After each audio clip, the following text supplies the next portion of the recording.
Hello everybody, I'm Christopher Bliss and today I'm counting down my top 5 Christmas films that truly make Christmas the most wonderful time of December. First things first, it's number 5. One of my favourite Muppets Christmas films. It's A Muppets Christmas Carol. A story about a family of lizards and a grumpy Charles Dickens who sort of flies around London with a dead little girl as he's shown a sort of a best bits of his own life. It's got all your favourite Muppets.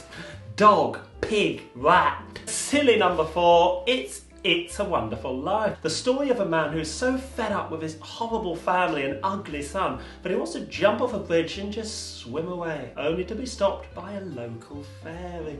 It's a lovely film. Very nice of them to use a cast of people who've never acted before. In fact, I'd love to put it higher up the list, but unfortunately the whole thing's grey. So if they can't be bothered to turn the colours on, it can stay where it ruddy is. Now there comes a time in every child's life when they fantasise about being an orphan for a day, to have the house to yourself, to do what you want. But what happens if a couple of baddies come along when you're home alone? That's right. In at number 3, it's Home Alone 3. A young Alex Pruitt who has to defend his house against a couple of baddies trying to murder him. He's got to get in there and murder them first. Now hang on a sec, who's this? Yes, it's a Hollywood star in the making. It is of course the young Seth Smith.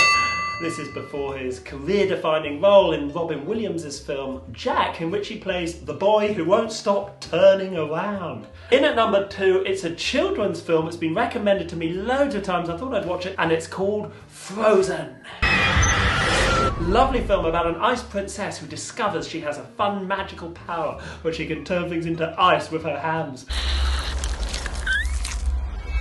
Shiver me fingers.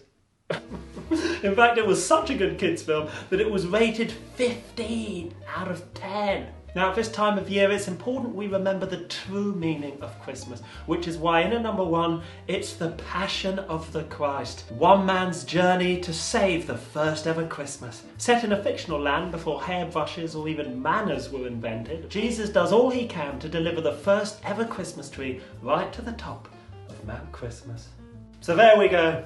And whether you believe in Jesus or you prefer the Santa Claus story, just remember, Christmas is all about sitting down with your family, setting aside your differences, grabbing a bowl of pasta, wrapping a nice warm bag around your feet and sticking on a movie flick.